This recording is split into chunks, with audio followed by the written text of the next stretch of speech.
Welcome to All Things Geekery, the podcast dedicated to exploring the vast world of geeky hobbies and discussing all the random topics in between. And welcome to the show. Welcome back to the All Things Geekery podcast, guys. It has been quite some time since myself and Victus have been able to record.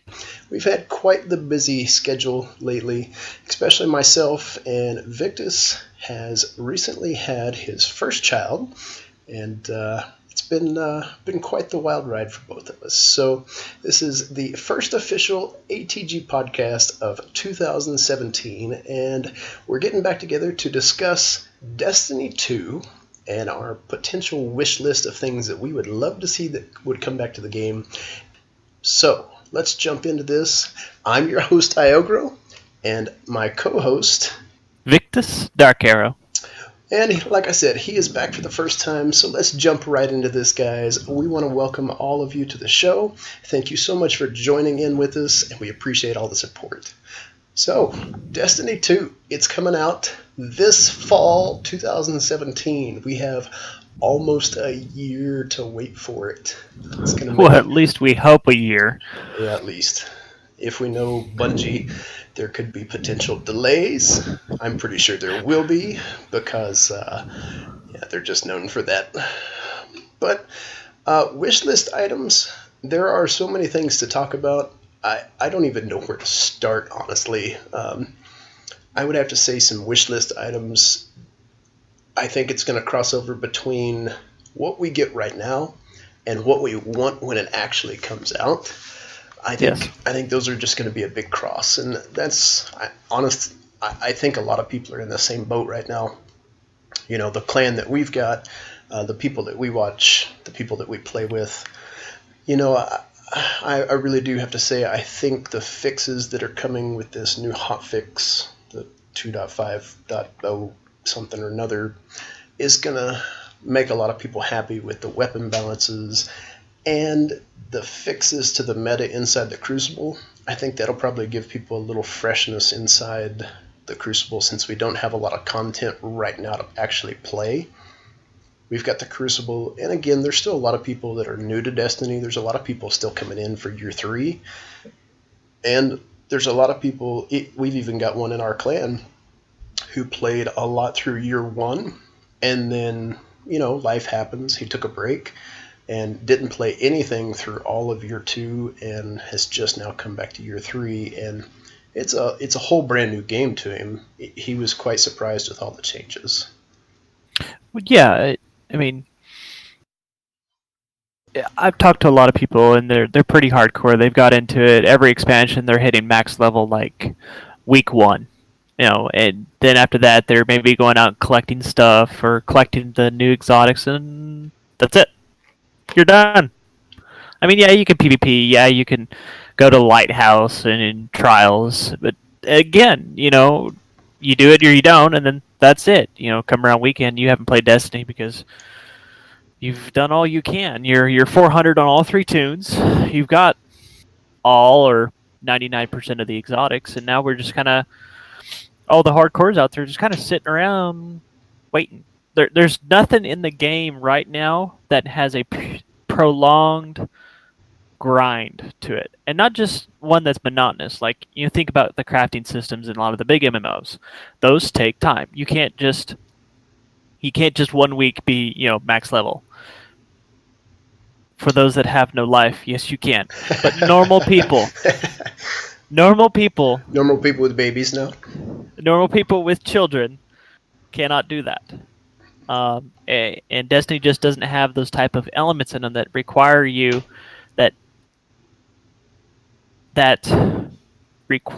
to put in that much time and actually have a prolonged period of time where you're working on something. You're working on a project. There's no project in the game that requires that much time. Well, and I think that comes to the point of, like you said, the prolonged life of really what Destiny's going for, and it's this hybrid MMO first-person shooter. And I think, you know, this is the first of its kind. There's never really been a game quite like this. I think Bungie did the best that they possibly could with it being first of its kind. You know, vanilla Destiny was very buggy, and I came in the beta. I was one of the beta guys that decided, hey, I got invited. Let's come play this thing. I ripped him a new one when I first played the thing. I didn't enjoy it whatsoever. I gave it a good solid couple of months worth of play after the game first came out, and I just didn't like it. It wasn't until year 2 when I actually picked the game back up and started playing again, and just fell in love with it. So yeah, there's a lot of wishlist items. I think myself, you included, we've seen over the past probably year, and I think to start with things of other popular games that we played, the prolonged life of an MMO. To give you an example, I'm bringing Lotro in. You know me, Lord of the Rings is dear to my heart, and Lotro is getting ready to celebrate its 10th anniversary. 10th. It's almost unheard of to hear of a MMO celebrate 10 years. There's very few of them that ever have. And Lotro has got a lifespan that it's one of those games that are probably near and dear to people's heart because of Tolkien and the world that he created. People that are very hardcore to the game, it's very similar to Destiny. They come in and they're material eaters. I mean, these guys come in and they grind and they grind and they grind and they grind. They hit max level and there's nothing else for them to do. They don't enjoy any other aspect of the game. And the same with the Destiny guys. They feed on this content. And I'm not saying it's a bad thing. I'm saying that it's easy to come in and grind that material, but it kind of kills the purpose of the game too. The purpose of the game isn't to come in and blow through the material as fast as you possibly can. Destiny was originally designed to be a community-based game. It's to get together with your clanmates, enjoy the fun, hang out, and work together as a team to go do this. And people are doing that. Look at the first raid that happened with the new Wrath Against the Machine. The first team that did it, I think, took them 5 or 6 hours. That's 5 or 6 hours of 6 people that got together to figure this thing out. Now, was it a year 2 raid like the mechanic? Crota? Yeah, Crota and even Oryx. I think the mechanics were just a lot more complicated in both of those than they were this one. This one is just more of a fun, casual raid. But I think one of those items of want is people want more big content like they saw with the Rise of Iron. They didn't want just a raid and a few new weapons and a couple of small little stories. They only got 5 missions with the new expansion.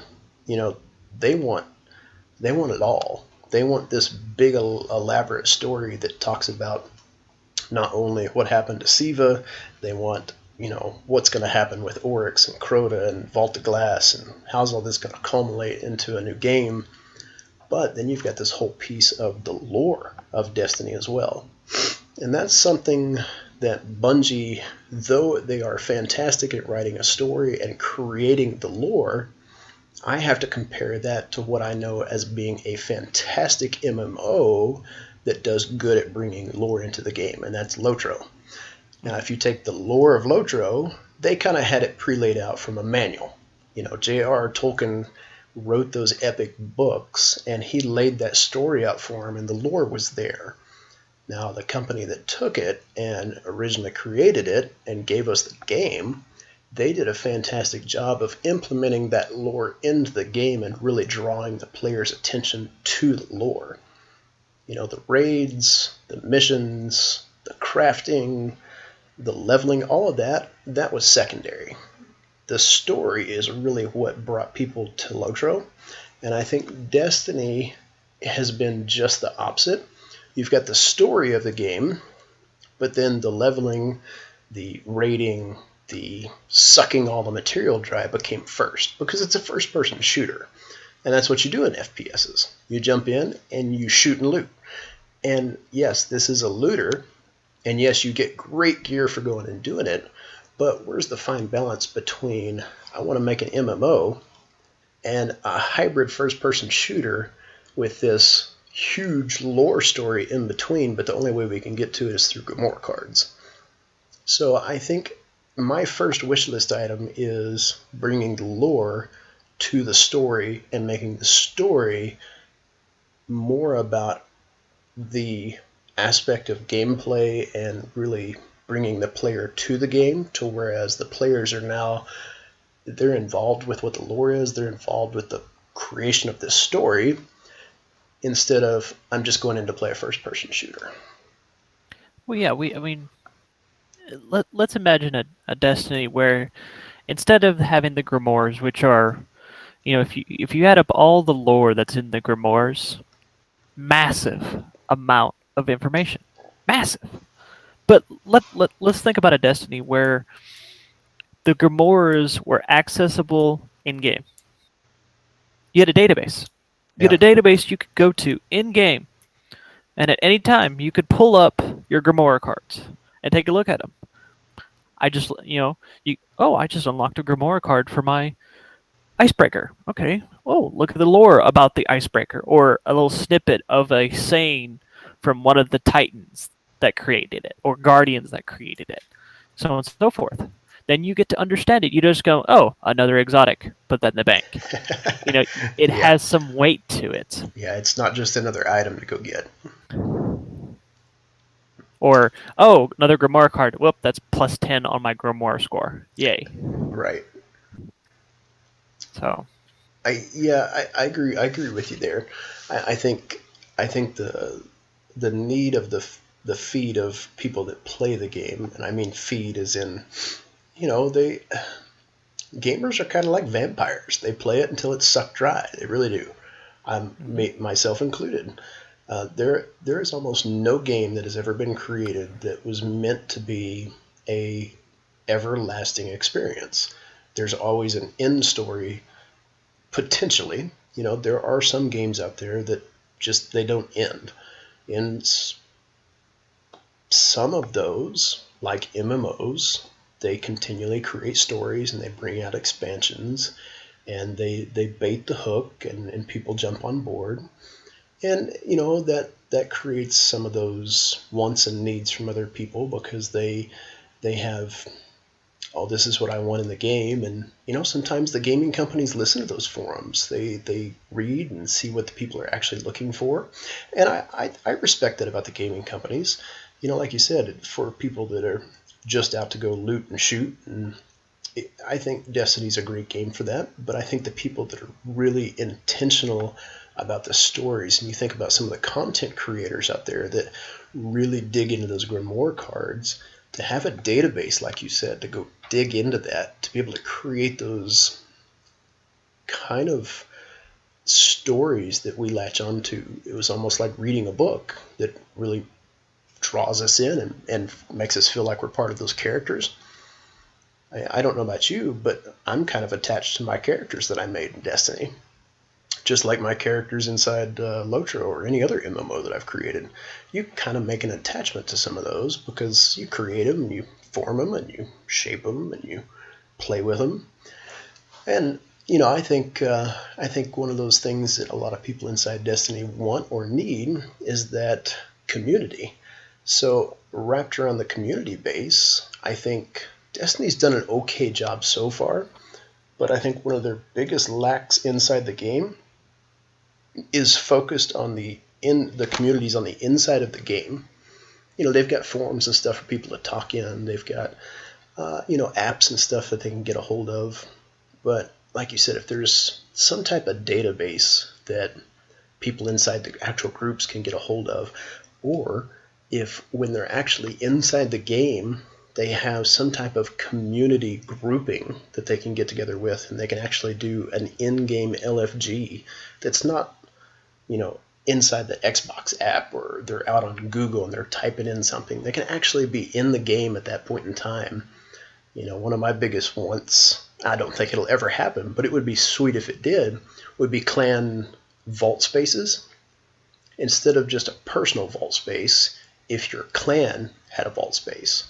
Hey, you've got 7,000 of this material because you played the game for 3 years and you're a hoarder like myself and you don't use it, then drop it in the clan vault space and allow maybe a clan leader or somebody that has the ability to shuffle that stuff around, they can distribute materials amongst just the clan. I think that would be a great one to need. Well, and that brings a good point. Is the clan system was a very underused system of Destiny. Yeah. You joined a clan and you went and beat raids with it, and that was it. You didn't really do much else with the clans, so it just kind of sat there. You had the name of your clan in your tag, and that was it. Yeah, I think, take for instance the kinships per se, or a clan from a big MMO. The kinship that we've got over in Lotro, and I know I keep comparing it to MMOs because, again, this is a hybrid MMO. It's what they've tried to do with it. The kinship that we have, they have multiple aspects to the clan and to the kin. They've got, community gatherings because they're able to go do multiple things in the game other than just raids and instances. They've got the aspect of kind of immersing the characters inside the game to play music, do events, skits if they want. There's everything you can think of. They've got crafting days. Now, would I ever want to see crafting come into Destiny? Heck no. My gosh, I would rip all my hair out if I had to go grind for materials inside Destiny. It's a grindy game anyways, and I'm okay with that because it's the nature of the beast. But to take a grindy game that's a looter and shooter and add another topping of, now you have to go find materials, and then you have to build your crafting materials, and then you have to go do these specific things. Would it bring an interesting layer to the game? It would, but I don't think it's the right fit. Now, is it the right fit for MMOs? Yes, absolutely, because that's part of that sustainable atmosphere that you have for an MMO. It's what you do in MMOs. You grind, you craft, you level characters, and you go beat the crap out of bad guys. That's just what you do. In this game, you shoot and loot, and your loot is instantly there. That's the grind of the game. But I think as a whole, the kinship, clan, whatever you want to call it, I think there needs to be some features there that make it more of a community for people.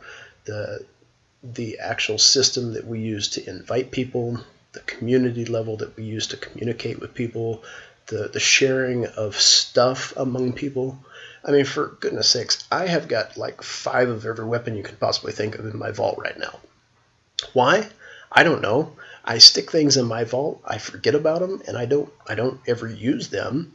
Or it's something that I really enjoyed. Maybe it was my God rolled Treads Upon the Stars. It's a fantastic scout rifle, but that archetype scout rifle in Destiny right now is not very popular. It doesn't work well with the meta inside Crucible, and there's just other weapons that are better inside some of the PvE stuff as well. So it gets stuck in the vault, but hey, I've got 4 of these, and we've got a new guy on the team. He's never used it before, but he's the right level for it. Then maybe if we had a feature of, hey, we can share amongst each other, not just through a vault system, but maybe you can click on a specific guardian in your clan, and you can trade with him. Here's a weapon, here's a new piece of gear for you. I think that'd be a great feature to have. Yeah, but we do have to keep in mind we're comparing. I was thinking along the exact same routes. We keep comparing to what current MMOs on the market, but what Destiny has done is they've created their own path. That's true. Very true. And with that path, we don't know what actually needs to fit right now. Yes, we say we want this, we want that, and in our minds they'd be really good fits. But what would be a good Destiny fit to the game? We get to talking about Destiny 2 and what we want for it. We want more classes, great. We want more story, great. But what would be the Destiny fit to it, because we keep comparing to other games. And I think that's where a lot of people forget about that, myself included, when we start wanting things to be added. Yeah. Yeah, I completely agree. But we really don't have anything else to compare against except other games that we've played. Now, to take all of that aside, and you say, okay, let's just put a wish list together of things that we want, not thinking of any other game that we have. If we just take the Destiny Foundation that we've seen and what they've done with the game itself.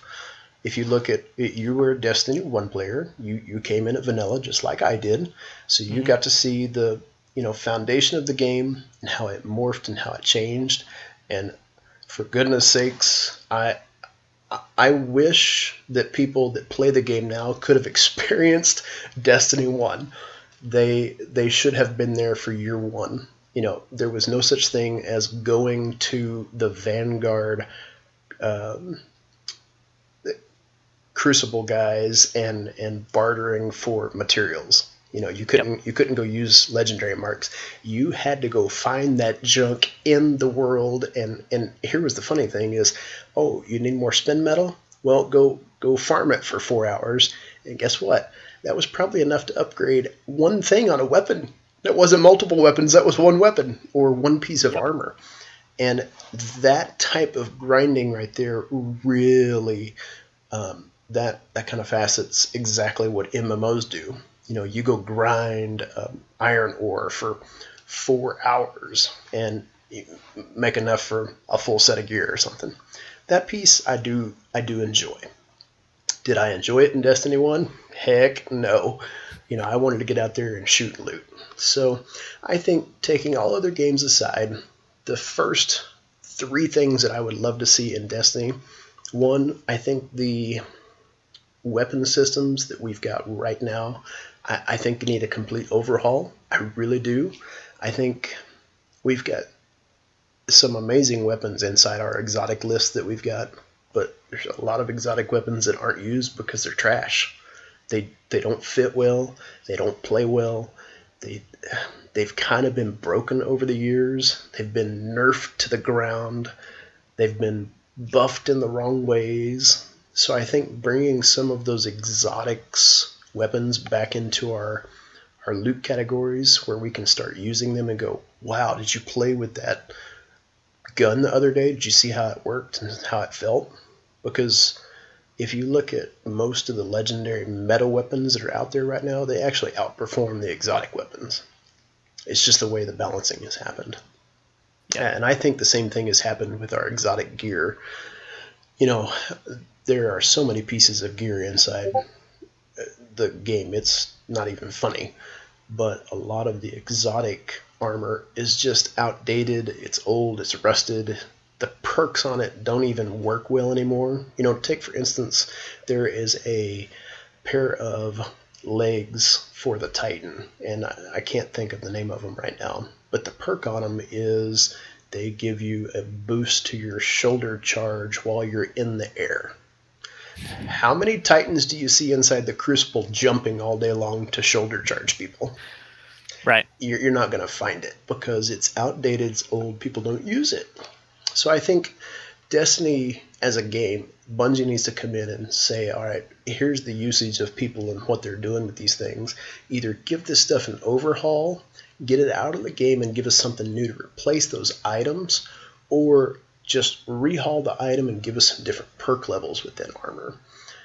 I think my third thing out of every is bringing a system to the story. What happened with the Siva story is fantastic. I loved Rise of Iron. I loved being a part of the Iron Lords and getting all of that. But we went from, all right, Siva's been broken out. Oh, we found Siva. Oh, Siva's dead. And it happened within what felt like 30 seconds. Yeah, 5 missions. Yeah, 5 missions. Oh, Siva's dead now. Where do we go with that? So Bungie has really left this massive void for the rest of the year. What are we getting for Destiny 2, where there's so many rumors and different naysays about where we go, what's going to happen?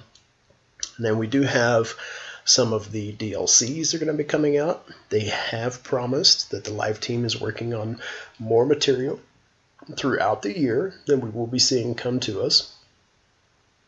But nobody even has a clue as to what that's going to be. There's just a lot of questions up there, but I think those would be my big 3 wish list items.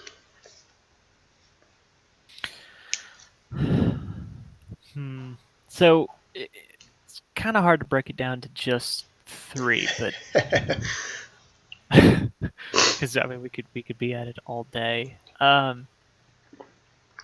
think my big one is wherever your lore is, make sure it's accessible in game. I agree. That's my probably biggest, number one. Whatever your lore system, whether it turns out to be bad, good, whatever, it needs to be accessible in game. You hear this, Bungie? We're telling you right now, this is what you should be doing. So a live team, I know you're listening to this somewhere on the internet. Hear that?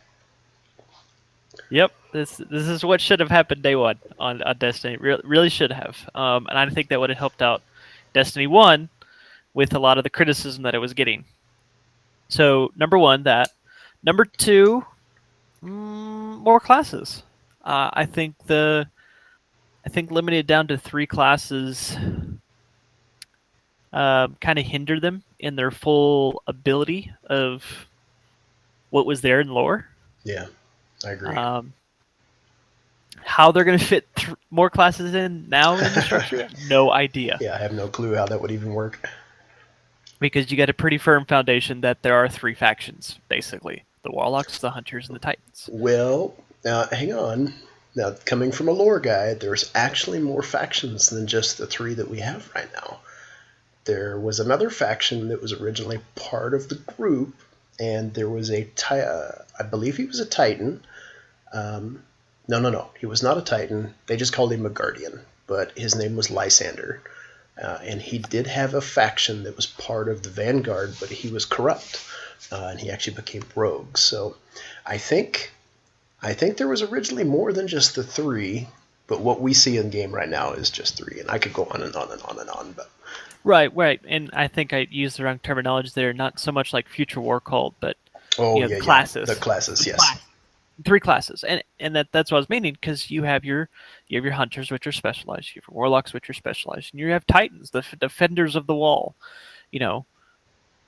Each one had their set in the current universe, but how they would introduce 3 more, maybe there might be a hybrids.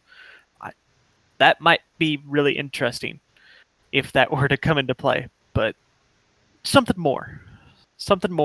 I get this can be 3.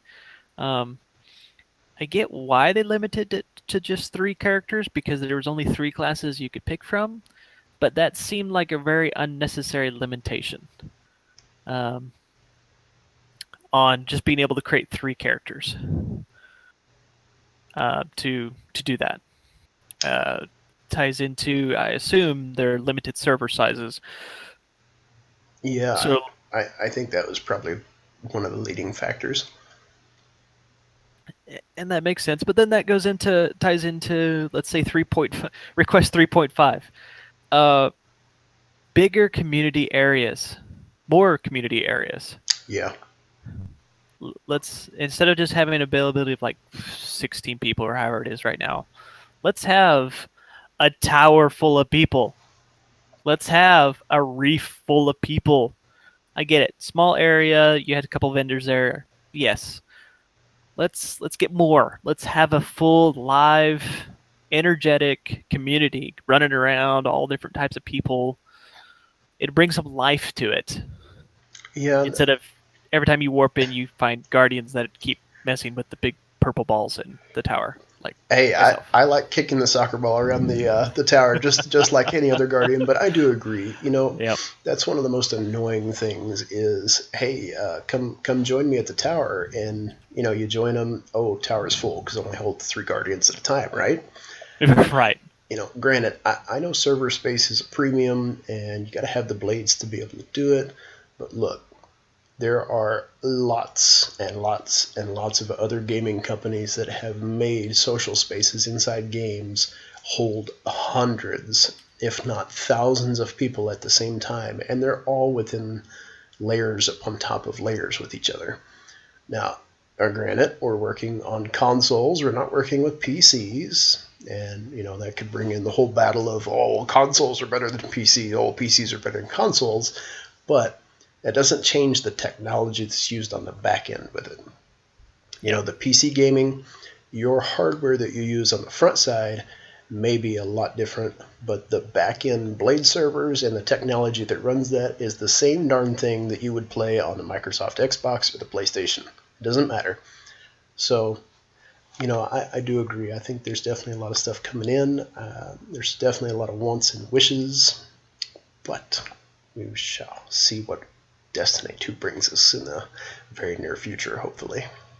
Yeah, I'm kind of hoping at GuardianCon we're gonna get a little sneak peek of Destiny 2. That would be sweet, wouldn't it? That would be amazing. But that's a hope. That is a hope, yes. Well, guys, that wraps up the show for this evening. Guys, we thank you so much. I know we have a lot of wants, needs, wishes about gaming, and there's so many different topics and things that we could chat about, but after being out for quite some time, this was really one of the first things that we wanted to talk about. Destiny is near and dear to our hearts. So, you guys let us know what you want from Destiny 2. Let us know your wishes and comments, and shoot us those. Let us know what you're thinking. We'd love to hear from you. But until next time, guys, I'm Iogro. And I'm Victus. Thanks for stopping by and listening today, guys. We really appreciate your support. Drop us a like, give us a comment, and let us know how we're doing. Stop by and check us out on our website at www.allthingsgeekery.com. You can also find us on our YouTube and Twitter. Just look up All Things Geekery. We'd love to hear from you, and we'll see you in the next episode.